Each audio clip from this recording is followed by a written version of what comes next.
Hi! This is Revathi. Video చూస్తున్న ప్రతి ఒక్కరికి లైక్స్, కామెంట్స్ ఇస్తున్న వారందరికీ థ్యాంక్ యూ సో మచ్. 'ఓ ప్రేమ ఓ పగ' ఎపిసోడ్ నంబర్ 5. టెండర్ సబ్మిట్ చేసి వస్తాను అని వినోద్ వెళ్ళబోతుండగా ఎదురుగా భరత్ కనిపిస్తాడు. భరత్, సామ్రాట్ బద్ధ శత్రువులని వినోద్‌కి కూడా తెలుసు. కానీ వాళ్ళిద్దరూ కొంచెం మామూలుగా మాట్లాడుకుంటూ ఉంటారు. హాయ్ వినోద్, ఎలా ఉన్నావు? అని అడుగుతాడు భరత్. "హ్మ్. ఫైన్" అని చెప్పి కాస్త నవ్వుతూ టెండర్ సబ్మిట్ చేయడానికి లోపలికి వెళ్తాడు. వినోద్ వెళ్ళడం చూసి మిగతా అందరూ భరత్‌తో మాట్లాడుతూ, "ఈసారి కూడా ఈ కాంట్రాక్ట్ సామ్రాట్ వాళ్ళకే పోతుందంటావా భరత్?" అని అడుగుతారు. "తెలీదు. కానీ ఈ కాంట్రాక్ట్ కోసం నేను చాలా ఆశపడుతున్నాను" అంటాడు భరత్. ఏంటో గవర్నమెంట్‌కి సంబంధించిన ప్రతి కాంట్రాక్ట్ కూడా సామ్రాట్‌కే వెళ్ళిపోతుంది. అది ఎలా అనేది అర్థం కావడం లేదు అంటాడు వారిలో ఒకడు. మీరొకటి గమనించారా? అని అడుగుతాడు భరత్. ఏమిటది? అని అడుగుతారు వాళ్ళు. ఇంతకుముందు వేరే ప్రభుత్వం ఉన్నప్పుడు కాంట్రాక్టులు కోర్ట్‌ని బట్టి ఎవరికి అనుకూలంగా వాళ్ళకొచ్చేవి. కానీ ప్రభుత్వం మారింది. సామ్రాట్‌తో బిజినెస్ పార్ట్నర్‌షిప్‌తో ఉన్న చంద్రమౌళి ఎమ్మెల్యే అయ్యాడు. ఇక అప్పటి నుంచి కాంట్రాక్ట్స్ సామ్రాట్‌కి వెళ్ళిపోతున్నాయి అంటాడు భరత్. అంటే నీ ఉద్దేశం దీని వెనక చంద్రమౌళి తన రాజకీయ హస్త్రాన్ని తిప్పుతున్నాడన అర్థం అని వాళ్ళు అనుమానం వ్యక్తం చేస్తారు. అంతే కదా మరి. ఇద్దరు కలిసి బిజినెస్ చేస్తున్నప్పుడు చంద్రమౌళి తన రాజకీయ హస్త్రాన్ని తిప్పకుండా ఎలా ఉంటాడు? ఈ కాంట్రాక్ట్‌లన్నీ సామ్రాట్‌కి వెళ్ళడానికి కారణం ఆ ఎమ్మెల్యే చంద్రమౌళినే అంటాడు భరత్. అలా అని మనం నిరూపించగలిగితే బాగుండు భరత్ అంటాడు వారిలో ఒకడు. మనం నిరూపించలేమని ఆ సామ్రాట్ చంద్రమౌళి ఆటలు అలా సాగుతున్నాయి అంటాడు భరత్ సామ్రాట్ మీద కోపంతో. అంతలో వినోద్ టెండర్ సబ్మిట్ చేసి బయటకొస్తాడు. వినోద్‌ని చూడగానే ఆ టాపిక్ ఆపేసి వేరే టాపిక్ మాట్లాడుతూ ఉంటారు. సామ్రాట్ ఫోటోషూట్ కోసం కారు దిగి స్టూడియో లోపలికి వస్తుంటాడు. సామ్రాట్ మేనేజర్ ఎదురు వెళ్ళి, "అరుణ్ సార్ షూట్‌కి అన్ని ఏర్పాట్లు చేస్తున్నా సార్. ఫోటోగ్రాఫర్ కూడా వచ్చారు. మీరు డ్రెస్సింగ్ రూమ్‌లోకి వెళ్ళి రెడీ అవ్వండి. మేకప్ మ్యాన్ కూడా అక్కడే ఉన్నాడు" అని అంటాడు. "హాయ్ సామ్రాట్" అంటూ అరుణ్ అప్పుడే వస్తాడు. "హాయ్ బావా, ఇంతకీ ఈ యాడ్‌కి లేడీ మోడల్ ఎవరు?" అని అడుగుతాడు సామ్రాట్. తన పేరు చెప్పడానికి సామ్రాట్ ముందు అరుణ్ కాస్త భయపడుతూ "నీతు" అని చెప్తాడు. "వాట్? నీతునా? తను తప్ప నీకు ఇక ఏ మోడల్ దొరకలేదా బావా?" అంటూ అరుణ్ మీద కాస్త సీరియస్ అవుతాడు. "కూల్ సామ్రాట్. నీతు టాప్ మోడల్స్‌లో ఒకతి. పైగా ఇది ఇంటర్నేషనల్ ప్రాజెక్ట్‌కి సంబంధించినది. ఈ యాడ్‌కి నీకు జోడీగా తనైతేనే కరెక్ట్ అని తన్ని సెలెక్ట్ చేశాము. ఇదేమీ రోజుల తరబడి షూట్ చేయటం కాదు కదా! మధ్యాహ్నం వరకు షూట్ చేయడం అయిపోతుంది.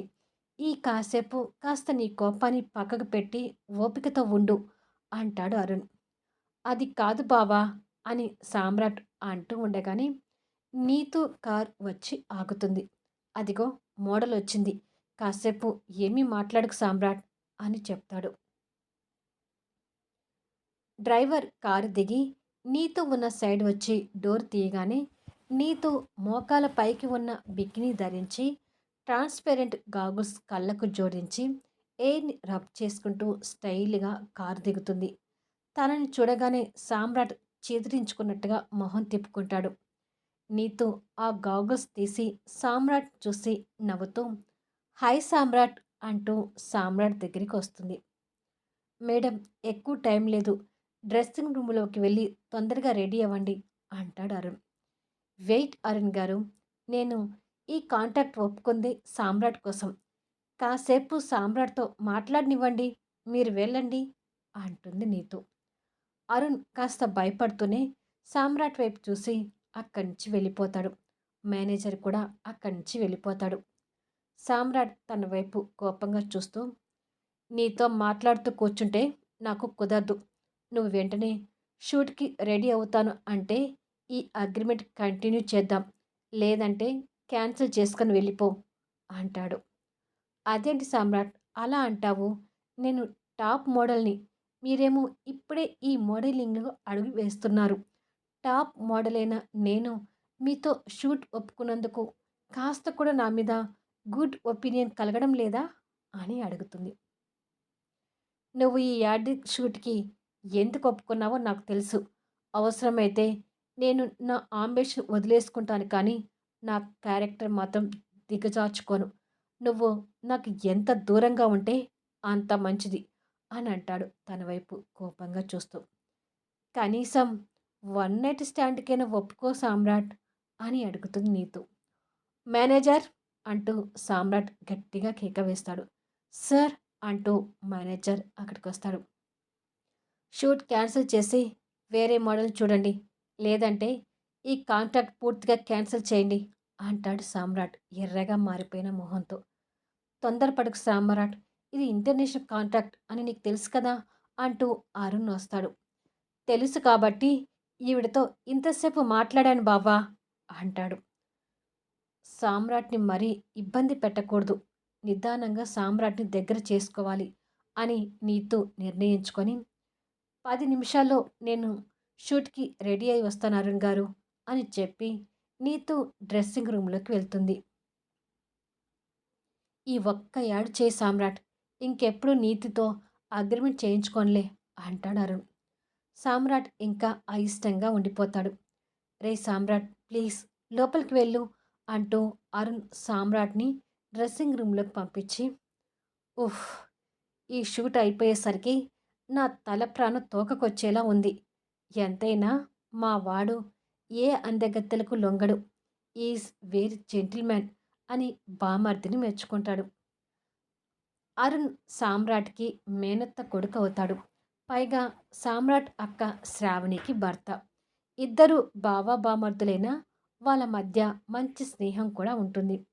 ఇక సామ్రాట్ అమ్మాయిల విషయంలో చూశారు కదా! ఏ అమ్మాయిని కూడా దగ్గరికి రానివ్వడు. కొద్దిసేపటికి సామ్రాట్ కెమెరా ముందు నీతుతో కలిసి షూట్‌లో ఉంటాడు. సామ్రాట్ ఇంతకు ముందు కంటే ఇప్పుడు మేకప్‌తో, కలర్‌ఫుల్ డ్రెస్సింగ్‌తో చాలా స్టైల్‌గా అండ్ స్మార్ట్‌గా కనిపిస్తూ కెమెరా ముందు తప్పక నవ్వుతూ నీతుతో కలిసి క్లోజ్ యాంగిల్స్‌తో కనిపిస్తూ ఉంటాడు. అవకాశం పోతే దొరకదు అన్నట్టుగా నీతు కూడా కెమెరా ముందు చాలా క్లోజ్‌గా సామ్రాట్‌తో మూవ్ అవుతూ ఉంటుంది. సామ్రాట్‌కి అదంతా కష్టంగా అనిపిస్తున్నా, ఒక బిజినెస్ పరంగా అదంతా భరిస్తూ ఉండిపోతాడు. కొద్దిసేపటికి షూట్ అయిపోగానే వెంటనే కాస్ట్యూమ్స్ చేంజ్ చేసుకోవడానికి బయటకొచ్చి ఏదో ఫోన్ మాట్లాడుతున్న నీతు దగ్గరికి వెళ్ళి తన చెంప గట్టిగా పగలగొడతాడు. అరుణ్ మేనేజర్‌తో సహా మిగతా స్టాఫ్ కూడా అది చూసి షాక్ అవుతారు. ఇక నీతు అయితే ఆ దెబ్బకు అదిరి కరెంట్ షాక్ కొట్టినట్టుగా ఉండిపోతుంది. మైండ్ ఇట్ అని వేలు చూపిస్తూ చెప్పి ఆ వెంటనే కారు దగ్గరికొస్తూ వినోద్‌కి కాల్ చేస్తుంటాడు. సామ్రాట్ వెనకనే మేనేజర్ కూడా వెళ్తుంటాడు. శక్తి వాస్తవ పత్రిక ఆఫీస్ ముందు తన హీరో హోండా పార్కింగ్ చేసి హెల్మెట్ తీసి లోపలికి వెళ్తుంది. ఆఫీసులో కొంతమంది స్టాఫ్ న్యూస్ని సేకరించిన న్యూస్ని టైప్ చేస్తూ ప్రింటింగ్ ఇలా ఎవరి పనిలో వాళ్ళు బిజీగా ఉంటారు. అందులో డెస్క్ సబ్ ఎడిటర్గా చేస్తున్న చరిత తనని చూసి దగ్గరికొచ్చి మీరు శక్తి కదా అని అడుగుతుంది. ఎస్ అని అంటుంది శక్తి నవ్వుతూ. అక్కడ అందరికంటే యాక్టివ్గా జోష్గా ఉండే చరిత నవ్వుతూ excuse me friends please come here అని అందరినీ పిలుస్తుంది. ఏంటి చరిత అంటూ అందరూ అక్కడికి వస్తారు. తను శక్తి వైజాగ్ ఆఫీస్ నుంచి ట్రాన్స్ఫర్ అయి ఇక్కడికి కొత్తగా వచ్చిన జర్నలిస్ట్. నో తన ఆర్టికల్స్ గురించి మీకు చెప్తుంటాను కదా అని అంటుంది. ఓ మీరా, మీ ఆర్టికల్స్ మేము కూడా చదువుతుంటాం. మీ రాతలు నవ చైతన్యానికి నాందిగా కనిపిస్తుంటాయి. అంతేకాదు మీ డేరింగ్ గురించి కూడా విన్నాం. మీలాంటి ధైర్యవంతులు ఈ జర్నలిజంలో ఉండాలి శక్తి గారు అంటూ కాంప్లిమెంట్ ఇస్తుంటారు. Thank you. కొత్త చోటు ఎలా ఉంటుందో అనుకున్నాను. కానీ మీరందరూ నాతో బాగా కలిసిపోతున్నారు. సంతోషంగా ఉంది అంటుంది శక్తి. అంతలోనే ఒక 40 సంవత్సరాల వ్యక్తి అటుకొస్తూ, ఏంటి న్యూస్ ప్రిపేర్ చేయకుండా న్యూసెన్స్ చేస్తున్నారు అంటూ వస్తాడు. చరిత శక్తి చెవుల దగ్గరకొచ్చి గుసగుసలాడుతూ, ఇతనే మన న్యూస్ ఎడిటర్ ఇన్ఛార్జ్. పేరు వెంకటేశ్వర్లు ఆలియాస్ వెంకీ. బాగా బిల్డప్ ఇస్తాడు అని ఆయన ముందు పళ్ళు వికిలిస్తూ, శక్తి వచ్చిందని పరిచయం చేసుకుంటున్నాం వెంకీ సార్. ఇక మా వర్క్ మేము చూసుకుంటాము అని చెప్పి వెంకటేశ్వర్ని చూడగానే అందరూ ఎవరి సీట్లకు వాళ్ళు వెళ్ళిపోతారు. నమస్కారం సార్ అంటుంది శక్తి ఆయన్ని చూస్తూ. నమస్కారం. నీ గురించి నేను కూడా విన్నాను శక్తి. ఎడిటర్ గారు నీకోసమే ఎదురు చూస్తున్నారు. వెళ్ళి కలువు అని చెప్తాడు వెంకీ. ఓకే సార్ అని చెప్పి శక్తి ఎడిటర్ క్యాబిన్లోకి వెళ్తుంది. ఎడిటర్ రామచంద్ర గారు స్క్రీన్ మీద న్యూస్ డీటెయిల్స్ చూస్తూ ఉండగా, ఎక్స్క్యూజ్ మీ సార్ అంటూ శక్తి వాయిస్ వినపడుతుంది. హాయ్ శక్తి, నీకోసమే చూస్తున్నాను, రామ్మా వచ్చి కూర్చో అంటాడు. థ్యాంక్ యూ సార్ అని చెప్పి శక్తి వచ్చి కూర్చుంటుంది. అందరినీ పరిచయం చేసుకున్నావా శక్తి అని అడుగుతాడు. చేసుకున్నాను సార్. చరిత అందరినీ పరిచయం చేసింది అని చెప్తుంది. స్టాఫ్ అందరూ ఒకరికొకరుగా కలిసిపోవడానికి చరిత లాంటి అమ్మాయి ఉంటే చాలు అని అంటాడు నవ్వుతూ. అవును సార్, నాకు కూడా చరిత బాగా నచ్చింది అంటుంది శక్తి. ఓకేనమ్మా. కొన్ని రోజుల క్రితం హోమ్ మినిస్టర్ మర్డర్ అయి చనిపోయిన విషయం నీకు తెలిసిందే కదా. ఇప్పుడు ఆ హోమ్ మినిస్టర్ పదవి ఖాళీగా ఉండడంతో ఎమ్మెల్యే చంద్రమౌళి ఆ పదవి కోసం ప్రాకులాడుతున్నాడని తెలుస్తుంది. రేపటి పేపర్లో ఈ న్యూస్ మెయిన్ ఎడిషన్లో రావాలి అని చెప్తాడు.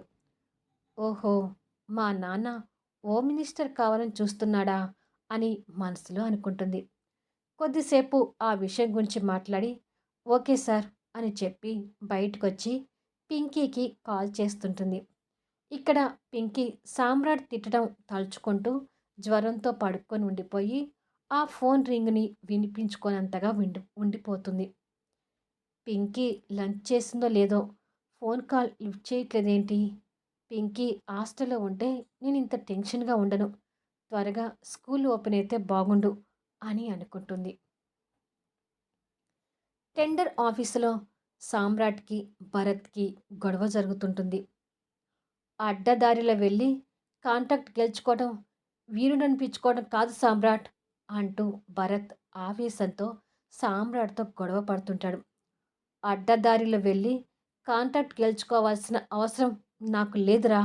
నేను ఇచ్చే టెండర్ డీటెయిల్స్ బట్టి కాంట్రాక్ట్ మా కంపెనీకి వచ్చింది. నీకు అనుమానంగా ఉంటే నేను అడ్డదారిలో వెళ్ళి కాంట్రాక్ట్ గెలుచుకున్నానని సాక్ష్యాలతో నిరూపించు అంటూ సామ్రాట్ వాదనకు దిగుతాడు. మీరు ఆగండి భరత్, అన్నయ్య నువ్వు కూడా ఆవేశపడకు అంటూ వినోద్ వాళ్ళ మధ్య సర్ది చెప్తుంటాడు. సామ్రాట్ మేనేజర్ కూడా వాళ్ళకి అడ్డుపడుతుంటారు.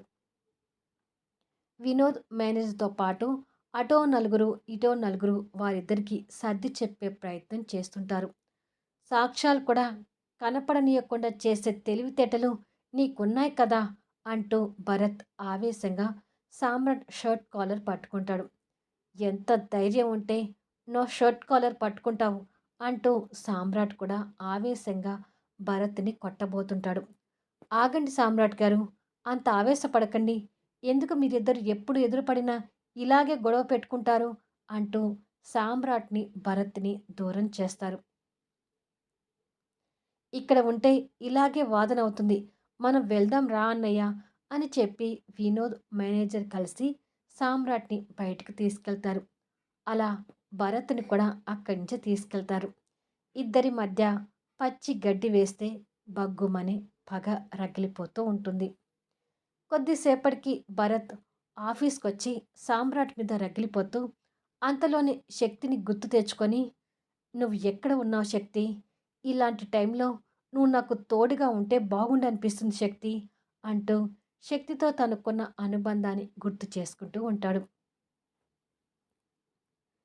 నైట్ 9 అవుతుండగా శక్తి హెల్మెట్ పెట్టుకొని హీరో హోండాతో ఇంటి ముందుకు చేరుకుంటుంది. అదే సమయంలో సామ్రాట్ టెర్రర్స్ మీద చంద్రమౌళితో ఫోన్ మాట్లాడుతూ, మీకు మినిస్టర్ పదవి రావాలని నేను కూడా కోరుకుంటున్నాను చంద్రమౌళి గారు అంటూ హీరో హోండా సౌండ్ విని మొహం కనిపించకుండా హెల్మెట్ పెట్టుకున్న శక్తిని చూస్తుంటాడు. శక్తి హీరో హోండాని పైకెక్కించి పింకీ ఫోన్ లిఫ్ట్ చేయట్లేదని కంగారుతో లోపలికి వెళ్తుంది. తల్లికి డబ్బులివ్వడం సామ్రాట్ గుర్తు తెచ్చుకొని తను లోపలికి వెళ్ళడం కోపంగా చూస్తూ సామ్రాట్ ఫోన్ మాట్లాడుతుంటాడు. శక్తి విపరీతమైన జ్వరంతో కళ్ళు మూసుకొని మా డాడీ ఆ హీరో లాగానే ఉంటాడేమో అని కలవరిస్తూ ఉంటుంది. శక్తి లోపలికొచ్చి హెల్మెట్ తీసి పింకీ కలవరించడం చూసి అనుమానంతో దగ్గరికి వెళ్తుంది. సామ్రాట్, భరత్ మధ్య ఎంత పగ ఉంది అనేది చూశారు కదా! మరి ఈ ఇద్దరి మధ్య శక్తి ఎలా నలిగిపోతుంది అనేది, స్టోరీ ఎలా ఉండబోతుంది అనేది రాబోయే ఎపిసోడ్‌లో చూద్దాము. ఈరోజు వీడియో ఎలా ఉంది అనేది దయచేసి మీ కామెంట్స్‌లో తెలియచేయండి. అలాగే లైక్స్ ఇచ్చి సపోర్ట్ చేయండి. స్టోరీ గనుక మీకు నచ్చినట్టయితే దయచేసి మీ ఫ్రెండ్స్‌కి కూడా నా స్టోరీస్ షేర్ చేయండి. మళ్ళీ నెక్స్ట్ వీడియోలో కలుద్దాము.